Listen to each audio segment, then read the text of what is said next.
This is John. John is a manager of a small shoe business. He's interested in knowing how well the business manages its accounts receivable. But what exactly is an accounts receivable? Well, an accounts receivable is defined as the money owed to the business by its debtors. Phew, now that's cleared. Let's take a look at what John can use to assess the management of receivables. John can use the receivables turnover ratio, a comparison of credit sales to receivables that measures the shoe business's ability to generate and collect receivables. In 2015, the shoe business's receivable turnover ratio was 64/14 times. This means the business was able to generate and collect its receivables 64 times in 2015.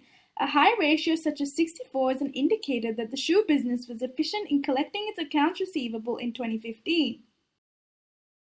However, in 2016, the receivables turnover ratio was 9.36 times. This means the business was only able to generate and collect its receivables 9 times in 2016. A low ratio indicates to John that the shoe business needs to reassess its receivable procedures in order to improve timely collections of accounts receivable.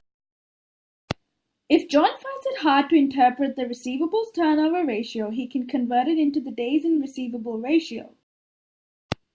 Days in receivable ratio divides receivable turnover ratio into 365 days to express in days how long it takes a business such as the one John manages to generate and collect its receivables. For example, in 2015, the days in receivable ratio was 5.69 days. This means it took the shoe business 5.69 days in 2015 to generate and collect its receivables. If John is still not satisfied and hungry to know more, he can use the allowance ratio to analyze receivables.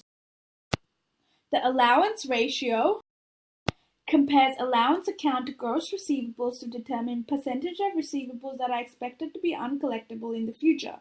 Shoe business had a 2016 allowance ratio of 0.9%. This means business expects 0.9% of receivables to be uncollectible. Businesses should want this ratio to be as low as possible. These are just some means John can use to help him analyze the shoe business's accounts receivable. Created using Powtoon.